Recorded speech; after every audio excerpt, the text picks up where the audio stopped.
You get paid, and for about 12 hours everything feels fine. You check your bank account, maybe even feel a little rich for a second. You think, okay, this is the month I finally get ahead. And then, rent hits, groceries, fuel, that one subscription you forgot about, a random expense you didn't see coming, and suddenly you're right back where you started, counting down the days until the next paycheck. If that sounds familiar, yeah, you're not alone. In fact, a huge percentage of people, even those earning decent salaries, are stuck in this exact cycle. And here's the thing, it's not just about how much money you make. Introduction.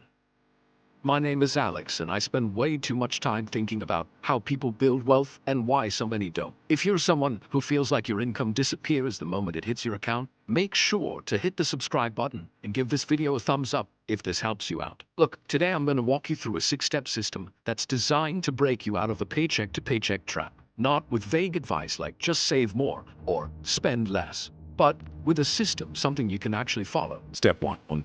Accept that income alone won't save you. Here's what most people don't realize. Earning more money does not automatically fix this problem. In fact, according to data from the U.S. Consumer Financial Protection Bureau and similar global studies, a significant percentage of people earning well above average still live paycheck to paycheck. Why? Lifestyle inflation.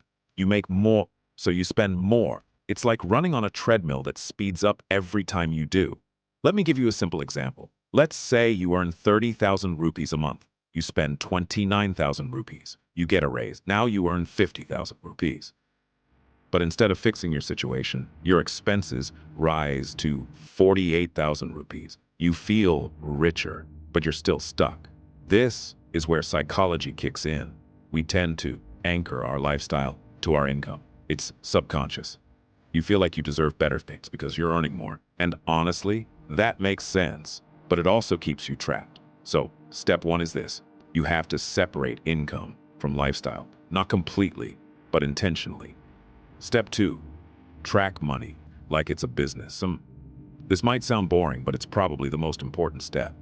Most people don't actually know where their money goes. They think they do. But if I asked you right now, how much did you spend on food last month? You'd probably guess, and guesses are dangerous. Here's the thing. If a business didn't track its cash flow, it would collapse. But when it comes to personal finance, we just wing it. So here's what you do. For the next 30 days, track every single expense. Not roughly, not mentally. Actually, write it down or use an app. And I want you to categorize it into 3 buckets. Needs, rent, groceries, utilities. Wants, eating out, entertainment. Leaks, subscriptions, impulse buys, things you forgot about. Now this is where it gets really interesting. Most people discover that 10 to 20% of their spending is on things they don't even value that much. That's your opportunity. Step 3. Build a gap before you build wealth. Here's a truth that's going to sound obvious, but most people skip it. You cannot build wealth without a gap. A gap is the difference between what you earn and what you spend. If that gap is 0, you're stuck. If it's negative, you're going backwards. So your first real goal isn't investing, it's creating a gap. Let's do the math. Say you earn 40,000 rupees per month. Right now you spend 40,000 rupees. Your gap equals 0 rupees. If you cut 5,000 rupees in unnecessary expenses, your gap becomes 5,000 rupees. That's it. That's where everything starts.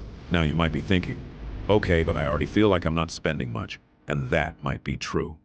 Which means you have 2 levers. 1, reduce expenses. 2, increase income.